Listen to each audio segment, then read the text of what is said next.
Hello my student, class है physics का और ये आया हुआ है JEE advance 2023 physics paper 2 question number 1 only one answer 3 marks का। और यही है क्वेश्चन इलेक्ट्रोस्टैटिक से जुड़ा हुआ है, इलेक्ट्रिक डाइपोल का है। यही क्वेश्चन से पढ़िए, ये डायग्राम है, इस ऑप्शन में से खोजना है। तो पहले तो अपने बनाइएगा, नहीं बनेगा तब इसका सोल्यूशन देखिए कि कैसे बना रहे हैं। तो यहाँ पर जो कॉन्सेप्ट लग रहा है इलेक्ट्रिक डाइपोल का, उसका जो फार्मूला है वो क्या होता है वो जानिए। तो electric potential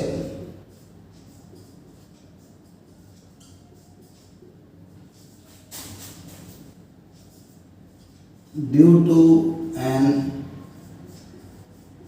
electric dipole at a point is equal to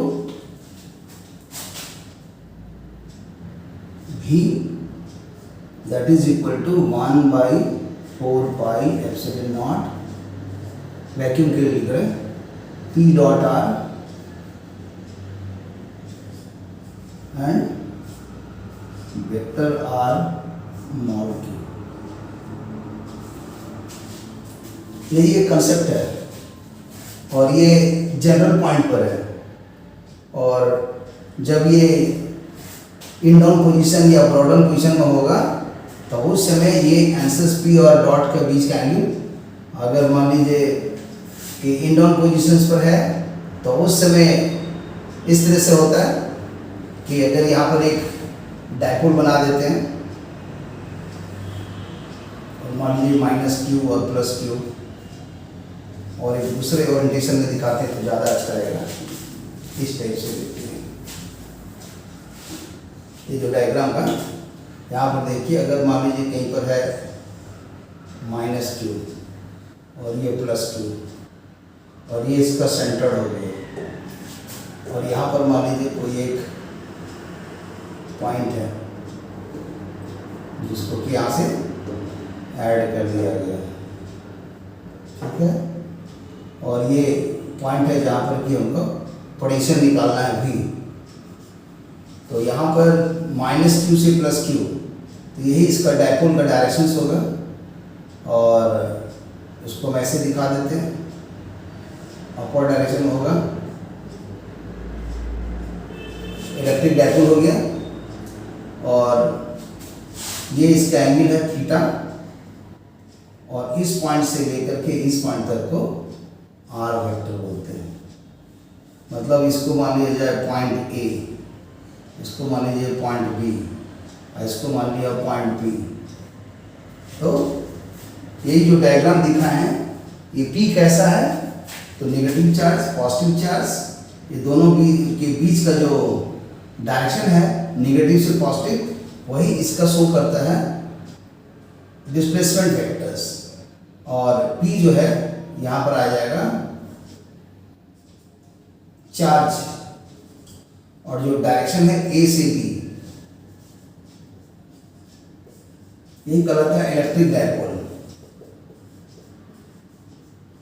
electric dipole का वेक्टर के फॉर्म में ये कॉन्सेप्ट, और इसी का मॉड लगा देंगे तो Q into A B length, Q into L electric dipole का वैल्यू हो जाएगा। और यही वाला एंगल अगर थीटा 90 डिग्री हो जाए तो इसको फिक्स रखिए और इसको रोटेट करते करते ऐसे ला दिए तो 90 डिग्री में हो जाएगा। तब उस समय ये वाला मतलब दिखेगा cos 90 जीरो हो जाएगा आंसर। मतलब इस ब्रॉडन पोजीशंस पर हमेशा उसका जीरो होता है। लेकिन अगर थीटा यहाँ देखिए तो जीरो से लेके यहाँ तक जाएगा तो 180 है। अगर इंडन पोजीशन में ऊपर में है तो उसमें जो कॉस थीटा होगा कॉस जीरो लेना पड़ेगा, और अगर पीछे होगा तो कॉस थीटा 180 माइनस आ जाएगा। तो ये इंडन पोजीशन का हो गया, ये इधर आने से या इधर आने से ब्रॉडन पोजीशन पर हो जाएगा और ये जनरल पोजीशन पर है। This is the electric dipole at general point. और यही आपको P और R निकालना था। और इसमें देख रहे हैं कि जो पहला कंडीशन है जहाँ पर कि इलेक्ट्रिक डाइपोल कौन है, एक पॉइंट यहाँ है, दूसरा पॉइंट यहाँ है, इसका लेंथ है, इसको ओरिजिन दे दें, इसका लेंथ है 2, इसका लेंथ है 2, तो ये पूरा लेंथ हो गया 4, इधर वाले को यूनिट वेक्टर i, इधर यूनिट वेक्टर j, तो ये हो जाएगा मतलब डिस्प्लेसमेंट वेक्टर जो शो करेगा माइनस चार्ज से प्लस चार्ज के बीच में, वो शो कर दिया कि 4j। और जो इसका ये वेक्टर्स निकालेंगे, इसका कोऑर्डिनेट पता है 0 0 है और इसका कोऑर्डिनेट पता है, तो ये वाला वेक्टर्स निकल जाएगा r वेक्टर। तो हम लोग को p निकालना पड़ेगा, r निकालना पड़ेगा। तो देखते हैं p कितना है। तो p वेक्टर्स जो आएगा चार्ज, तो चार्ज को q लिख देते हैं और डायरेक्शंस क्या होगा, यहाँ से यहाँ जाएगा ऊपर। तो a वाला लेंथ 2 है, a लेंथ 2 है, तो पूरा 4 हो गया और ऊपर जा रहा तो 4j, तो 4j ये आ गया। और ये लिखा हुआ है सारा डिस्टेंस मिलीमीटर में, तो मिलीमीटर को सेंटीमीटर करेंगे तो 10 का पावर -2, और फिर मीटर करेंगे तो 10 का पावर -1 फिर -2। अब ये मीटर में आ गया और ये कूलम में है, तो कूलम मीटर में इलेक्ट्रिक डायपोल का वैल्यू दिख रहा है। आर वेक्टर निकालना पड़ेगा, तो 2 डायमेंशन से जानते हैं आर वेक्टर क्या होगा, 100i + 100j।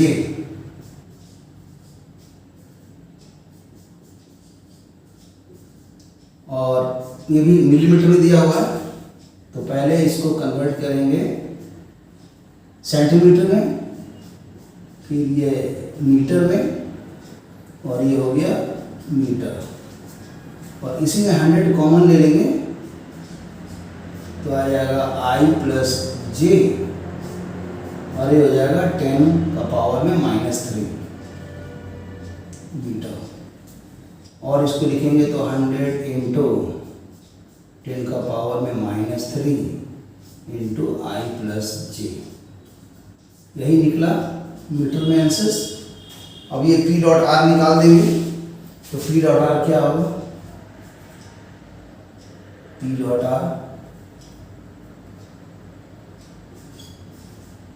p कौन है, ये वाला पूरा पुट कर देंगे, 4q j और 10 का पावर -3।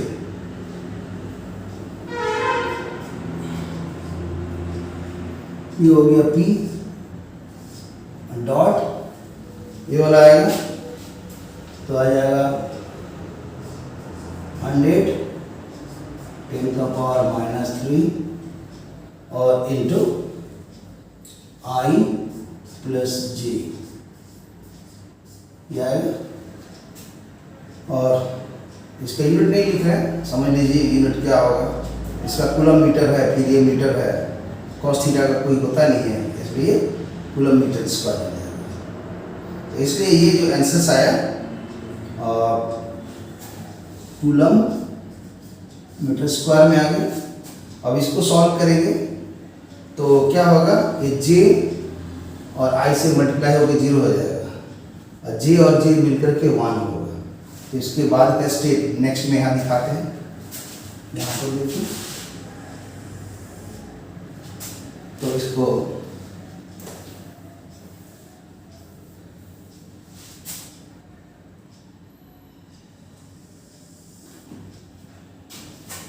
आंसर कितना आएगा लिख देते हैं, p.r आ गया 4q ऐसे मल्टीप्लाइड होगा, क्योंकि i वाला टर्म्स जो होगा j से 0 हो जाएगा, बस इससे मल्टीप्लाइड होगा और ये सब मल्टीप्लाई कर देंगे तो 10 का पावर -3, फिर आया ये वाला 100 जिसको 2 लिख सकते हैं, और ये 10 का पावर -3, फिर आएगा 4q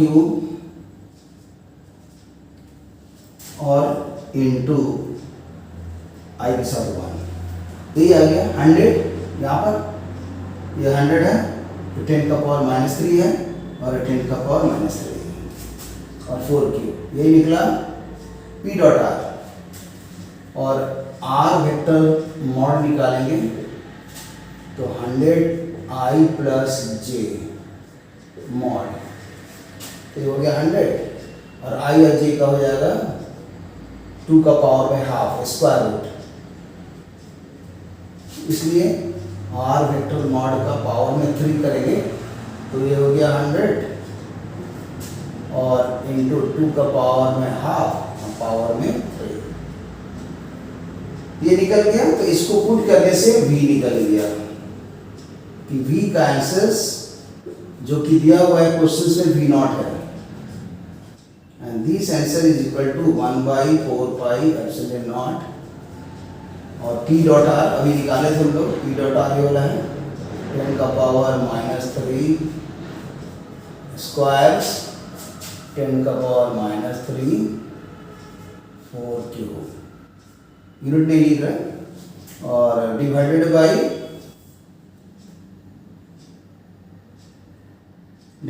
बाई आपका ये वाला आएगा 100 और 100 2 का पावर में हाफ पावर में 3, ये पहला होगा। अब यही वाला डायपोल को देखिएगा, मैंने ऐसे था डायपोल जिसका डायरेक्शन अपवर्ड था, ये डायरेक्शन को ऐसे रोटेट करके ऐसे ला दिया, तो ये पॉइंट है -q चार्ज, ये है +q चार्ज, क्वेश्चन देखने से पता चल रहा है। अब इसका भी डायरेक्शन निकालेंगे, तो इसका पोजीशन वेक्टर पता है, इसका पोजीशन वेक्टर पता है, तो इसलिए जब इस डायरेक्शन में निकालेंगे तो उस वेक्टर्स को भी निकालना पड़ेगा, तो उसको लिख देते हैं r1 और डायपोल मोमेंट को लिख देते हैं p1। तो इन सेकेंड केस जब ये डायपोल को ओरिएंट कर दिया है, घुमा दिया है, तो उस समय ये जो भी आंसर होगा v की जगह मान लिया v1, और ये v1 कितना होगा तो 1/4 पाई एप्सिलॉन नॉट और p1 और r में कोई चेंजेस नहीं है, तो उसको r ही वेक्टर रहने दें, और यहाँ पर r वेक्टर मॉड, उसको भी वैसे रख दें। वैसे और आसान पड़ता 1/4 पाई एप्सिलॉन नॉट, ये सेम है, फिर यहाँ भी 1/4 पाई एप्सिलॉन नॉट ये वाला सेम है, इतना का कैलकुलेशन नहीं कराते, खाली p डॉट r निकालते, इसका p डॉट r निकालते, डिवाइड कर देते तो आंसर आ जाता, आसान होता, इतना कैलकुलेशन से बच जाते। लेकिन चलिए सेपरेटली दिखाना, इसलिए मैं दिखा दे रहा हूँ। और p डॉट r निकालने के लिए पहले p1 देखना पड़ेगा क्या है, तो p1 हो गया इस डायरेक्शन में, तो चार्ज तो ही रहेगा q, और इस डायरेक्शन का मतलब हुआ अगर ये वेक्टर को मान लीजिए जब पॉइंट को a डैश, इसको b डैश, तो a डैश b डैश कैसे निकलेगा, दिस कोऑर्डिनेट्स में से दिस कोऑर्डिनेट सब्ट्रैक्ट करेंगे, तो आएगा -i और 1 सब्ट्रैक्ट होगा, तो हो जाएगा -2i, फिर इस कोऑर्डिनेट को इस कोऑर्डिनेट में सब्ट्रैक्ट करेंगे तो आएगा 4g, मिलीमीटर है तो 10 का पावर डायरेक्ट लिख रहे हैं -3, ये आ गया कूलम मीटर में, और r तो पता है पहले ही ऐसा है, डायरेक्ट वाला लिख देते हैं r का आंसर जो ऑलरेडी यहाँ लिखा हुआ है 100 इंटू 10 का पावर -3 और i प्लस j मीटर में। अब इसे p1 डॉट r निकाल लेते हैं और ये r मॉड भी निकाल लेते हैं, तो पहले p1 डॉट r जैसे हम निकाले थे p1 डॉट r, तो इसको निकाला जाए तो p1 डॉट r, तो p1 क्या है पूरा बैठा देते हैं, q -2i 4j और 10 का पावर -3 और डॉट r 100 इंटू 10 का पावर -3 i प्लस g, तो i का i से मल्टीप्लाइड होगा तो ये वाला आ जाएगा -2 और इससे आ जाएगा +4, तो उस स्टेप को लिखा जाए तो हो गया q इंटू 10 का पावर -3 इंटू 100 मैंने 10 का पावर 2 इंटू 10 का पावर -3 और ये -2 और इसे मिलके -1 और ए वाला और इससे मिलके हो गया 4 तो 4 और 4 और ये हो गया -2 इंटू 1 -2 सॉरी इसीलिए रॉन्ग हो रहा है -2 और ये हो गया +4 तो अल्टीमेट ये 2 हो गया। मतलब जो भी आंसर्स आ रहा है यहाँ 4 की जगह 2 आ रहा है, सारा आंसर वही है। तो इसको लिख दिया जाए P डॉट आर का आंसर कितना है, यही आंसर रहेगा जैसे लिखा जाए कितना कितना दिख रहा है उसी ऑर्डर में लिखते हैं। पहले 10 का पावर -3 फिर 10 का पावर 2 फिर 10 का -3 तो ये -3 -3 2 उसी ऑर्डर में सेट कर देते हैं। तो 10 का पावर -3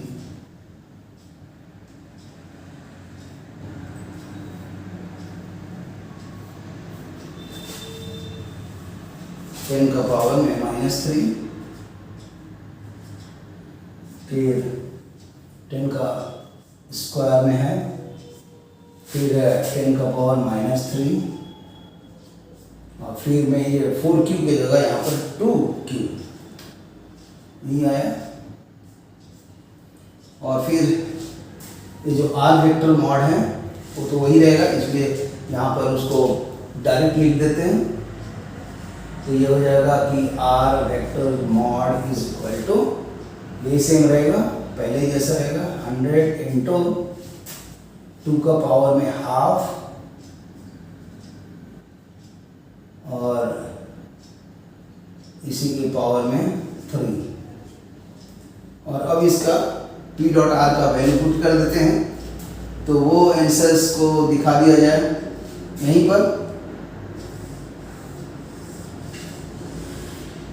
तो यहाँ पर लिख देते हैं कि P1 डॉट जो R था और ये ए आंसर्स। तो इस आंसर्स को अगर लिखेंगे तो आ जाएगा अभी का जो वोल्टेज है पहले था V और ये इक्वेशन 1 हो गया। अभी निकाल रहे हैं सेकंड केस का वोल्टेज तो आएगा V1 और ये V1 क्या होगा 1/4πε0 और ये वाला आंसर रहेगा पूरा वही 2Q रहेगा खाली पूरा वही उतार देते हैं।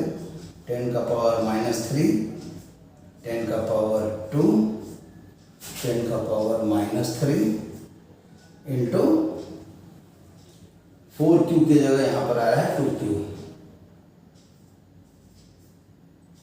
यही आया ऊपर वाला P डॉट आर और ये नीचे वाला आंसर जो है वो यहाँ लिख देते हैं 100 इंटू 2 का पावर में हाफ और पावर में 3/2 3 और अब हम लोग इसको रिलेशन सेकंड समझ लेंगे। This is the relation second और डिवाइड कर देंगे तो V1 बाई पहले का जो V0 है डिवाइड कर देंगे। तो देखिएगा ये पूरा को जब इससे डिवाइड करेंगे तो लोअर पार्ट कट गया ये पूरा पार्ट कट जाएगा 4Q कट जाएगा तो बचेगा 2/4 मतलब ये हो गया हाफ और V0 उधर चल जाएगा तो V1 जो निकल गया V0/2 और इस ऑप्शन में देखेंगे तो यहाँ पर V0/4 है V0/2 है V0/√2 है 3 V0/4 तो B आंसर सही है। तो ऑप्शन B इज करेक्ट।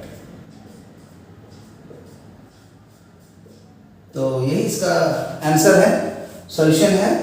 बस खाली इसमें एक ही कॉन्सेप्ट था वह था कि इलेक्ट्रिक डायपोल किसी भी जनरल पॉइंट पर अगर फाइंड करना है तो ये कॉन्सेप्ट को याद रखना था और डायग्राम के साथ और उसी का यूज करके पहले सॉल्व किया गया और आर पोजीशन तो चेंज नहीं कर रहा है, और फिर इसको ओरिएंट कर दिया, फिर उसका थोड़ा 2 डायमेंशन का वेक्टर से आर वेक्टर्स निकाला गया।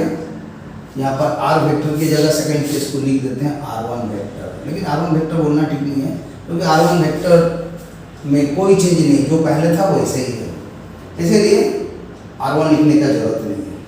तो इस तरह से ये आंसर आ गया। अगर शॉर्ट में बनाना है तो ये था कि ये दोनों का सेम है, ये सेम है, और ये P डॉट R निकालना था पहला केस और दूसरा केस, और दोनों को सिर्फ डिवाइड कर देना था, और उसी से वो निकला यहाँ 2Q इंटू दिस, और जो अभी निकाले हैं मैंने स्टार्टिंग में जो निकाले थे तो वो 4Q वाला था। तो जब डिवाइड करेंगे फाइनल वाला और इनिशियल वाला, तो फाइनल वाला में जो आंसर आ रहा है वो आ रहा है 2 करके, ये देखिए 2 करके है, और इनिशियल वाला में 4 था। बस ये रेशियो को देख के हाफ लिख देना था, मतलब इतना कैलकुलेशन से बचने का तरीका। Okay, thank you for watching the video. और इसी तरह अच्छा क्वेश्चन जेईई एडवांस का 1978 से लेकर के 2023 तक का 46 साल का क्वेश्चन, और जान ही रहे हैं इस साल जो आया था 17 क्वेश्चन फिजिक्स में, 17 केमिस्ट्री में, 17 मैथमेटिक्स में। तो ऐसे ही 51 हो गया पेपर 1 में, पेपर 2 में भी 51, 102 हो गया। और वही चीज़ अगर देखेंगे पिछले साल तो था 18 क्वेश्चन, तो 18 थे 54 एक पेपर में, और फिजिक्स केमिस्ट्री मैथ के साथ दूसरा पेपर में 54, तो 108 हुआ। तो 108 आ रहा है या कभी 102 आ रहा है, लेकिन अगर सोचिए तो फाइनली एवरेज हर में मान लीजिए 100 क्वेश्चन भी है, और 1978 से लेकर 2023 46 साल का क्वेश्चन हुआ। 46 साल को 100 से गुना कर दीजिए, 4600 क्वेश्चन। बस इतने ही जेईई एडवांस का 4600 क्वेश्चन फिजिक्स केमिस्ट्री मैथ्स में बनाइए पीसीएम में, पीसीएम जेईई एडवांस, यही काफी है, सफिशिएंट है, सफिशिएंट लिख देते, this is sufficient, this is sufficient, इतना ही काफी है। अगर आप इतना बना लेंगे मजे से जेईई एडवांस क्वालिफाई कर जाएंगे और जेईई में भी क्वालिफाई कर जाएंगे। Okay, thank you, see you again. फिर मिलते हैं इसके नेक्स्ट वीडियो में। इसी तरह लगातार ईयर वाइज बनाइए, वो ज़्यादा अच्छा है। ये नहीं कि एक चैप्टर उठाएं उसका 50 क्वेश्चन बना रहे हैं। टफनेस में जाइए, डायरेक्ट 2023 का क्वेश्चन उठाइए फिजिक्स केमिस्ट्री मैथ का, उसको बनाइए, फिर 2022 बनाइए, फिर 21 बनाइए, फिर 20 बनाइए, ऐसे करते करते रिवर्स ऑर्डर बनाइए। हर ईयर बनाने से क्या होता है ना कि अगर 17 क्वेश्चन फिजिक्स में बनाइएगा तो क्या होगा, पेपर 1 का सारा क्वेश्चन का स्कैन हो जाएगा जी किस लेवल का क्वेश्चन है। और चैप्टर वाइज बनेगा तो बहुत लो लेवल होगा, इसलिए ऐसे ही बनाइए। और फिजिक्स में थोड़ा सा यूरोडॉप का भी क्वेश्चन बनाइए, इंटरनेशनल फिजिक्स ओलंपियाड का बनाइए, और अपने आप देखिएगा लेवल इंप्रूव हो जाएगा। ओके, थैंक यू, बाय, फिर मिलते हैं दूसरे वीडियो में।